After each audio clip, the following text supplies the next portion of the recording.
기록하지 않은 모든 것은 사라질 뿐이라는 것을 아이 마음에 꼭 새겨주세요.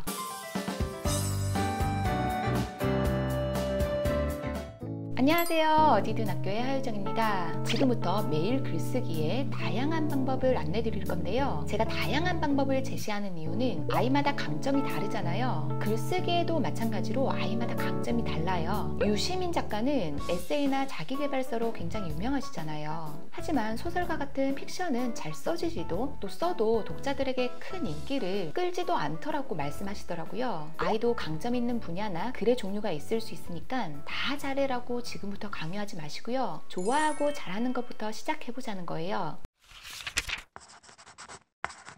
그럼 뭘 쓰면 될까요? 가장 쉽게 떠오르는 건 일기죠. 일기는 모이면 에세이집이 되고요. 그리고 아이들이 너무 싫어하는 독서록이 모이면 거창하게 서평집이 될 수 있는데요. 사실 아이들이 쓰는 독서 감상문과 서평의 양식은 굉장히 크게 차이가 나지만 책을 읽고 쓴 글도 또 다른 하나의 책이 될 수 있다는 것을 알려주려는 목적이에요. 일기와 감상문 쓰는 기술은 제가 이전 영상에서 자세하게 안내드렸으니까 이 방법적인 부분은 생략하고요. 다음 필사라는 것도 문장력을 높이는데 굉장히 큰 도움이 될 수 있어요.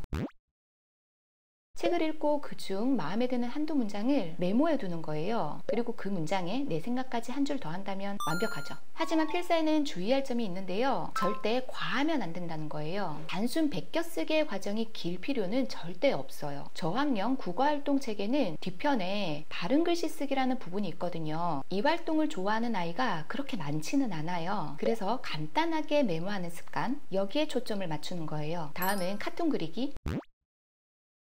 요즘 웹툰 작가 굉장히 인기 많잖아요. 학교에서도 단순화된 그림으로 핵심 내용을 전달하는 학습 방법인 비주얼 싱킹. 비주얼 싱킹을 아이들에게 알려주기도 하는데요. 카툰, 만화 그리기 이런 것도 괜찮아요. 다음은 시집이에요. 짧은 글쓰기 중에 아이들이 글이 힘들지 않게 쓸 수 있는 글의 종류거든요. 하지만 동시도 아이들이 뭘 쓸지 모르겠다고 해요. 그럼 삼행시를 모은 삼행시집, 색깔을 글로 표현한 색깔시집, 날씨를 표현한 날씨시집, 그리고 창의적인 글쓰기 방법 중에 연관성이 낮은 두세 단어를 아이들에게 제시하고 그 단어를 연결하는 방법이 있어요. 예를 들어 대문, 칠판, 초콜릿, 연관성 없는 단어죠. 이걸로 억지로 문장을 만들어 보는 거예요. 이 단어로 문장을 예를 들어서 만들면 선생님께서 칠판에 대문을 그리시네. 하지만 내 눈엔 초콜릿으로 보이네. 지난밤 먹다 남긴 초콜릿이 떠오르네. 바로 엉뚱시집이 되는 거예요. 소리시집도 가능해요. 들리는 소리를 글자로 변환해서 쓰고 문장을 이어서 쓰는 거예요. 우리 한글은 소리를 문자로 표현하기 용이한 글자이기 때문에 다양한 의성어 표현을 아이가 만들 수 있어요. 아이가 강아지 소리를 멍멍으로 적지 않고 이상하게 적는다고 틀렸다고 하면 안 돼요. 드라마나 예능을 좋아하는 아이라면 시나리오 쓰기도 꽤 수준 있죠. 어린이 방송 작가가 될 수 있다고 동기를 심어주면서 말이죠. 게임을 좋아하면 게임 설명서 모음집, 레벨을 높이는 비상한 방법, 이런 것이 텍스트로 저장될 수 있다는 거. 동식물을 키우는 아이라면 관찰 기록을 메모 형식으로 모아가는 것도 괜찮고요.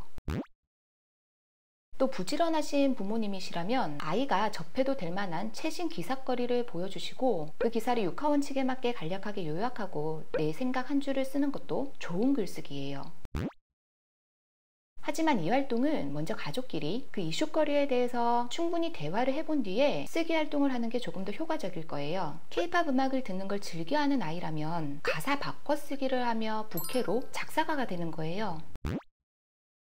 몇 줄은 거뜬히 쓴다 그런 아이라면 학습일기를 쓰는 것도 굉장히 추천드려요.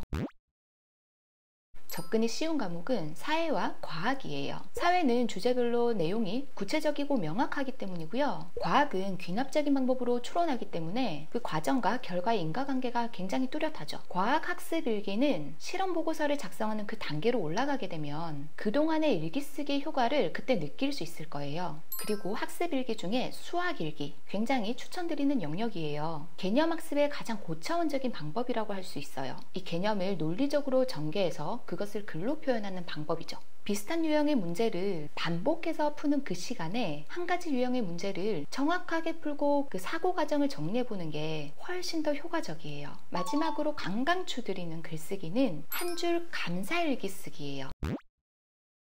감사일기의 효과는 지금 이 영상에서 이렇게 일부분만 다루기에는 너무 크거든요. 그래서 다른 영상에서 다시 한번 자세히 말씀드릴 거고요. 어쨌든 감사일기에서 굉장히 중요한 것은 엄청 사소하고 일상적인 것에 감사할 줄 아는 거예요. 놀이동산에 데려가 주신 부모님께 감사하다. 이것보다는 오늘 아침에도 나를 위해 계란말이를 해주신 부모님, 어제는 너무 추웠는데 오늘은 따뜻해서 너무 감사하다는 거. 이 정도 일상적인 것들을 모아가는 거예요. 일단 써라니까 뭐든 좀 써. 이런 말은 아이들에게 굉장히 고통스럽거든요. 그래서 아이들에게 쓸 수 있는 다양한 선택지를 줘야 해요. 그래서 주말은 빼고 주중에 매일 쓰기를 실천한다고 가정한다면 아이가 오늘은 뭘 쓸지 여러 선택지 중에 고르겠죠. 일기, 독서록, 수학일기, 동시쓰기 필사. 예를 들어서 이것을 돌려 쓰는 거예요. 지겹지 않게. 부모님이 오늘은 뭘 써라고 지시하는 게 아니고요. 계획 세우기 좋아하는 아이라면 요일별로 규칙적으로 같은 글쓰기를 하기를 원할 수도 있고 그날 기분에 따라서 고를 수도 있겠죠. 선택과 결정권을 꼭 주세요.